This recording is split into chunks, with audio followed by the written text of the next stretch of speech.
Welcome! In front of me I have GARMIN D2 Bravo Titanium, and I'm gonna show you how to adjust the backlight brightness on this watch.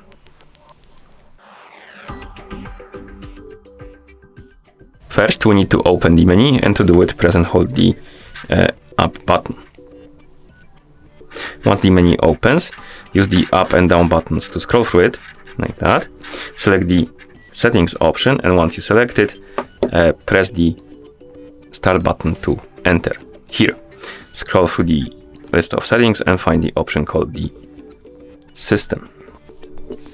Once you select it, press the start button to enter. And right here, find the option called the backlight, select it and press the start button. Make sure that the mode is changed to manual. If it's not, press the start button and select the manual, of course, and press the start button to confirm. Then scroll down, find the brightness option, select it and press start. And here we can adjust the backlight brightness by using the up and down buttons.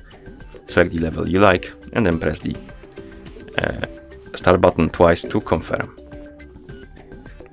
And once you're done, you can press the back button a couple of times to go back to watch face. And that's how you change or adjust the backlight brightness on this watch. Thank you for watching. If you found this video helpful, please consider subscribing to our channel and leaving the like on the video.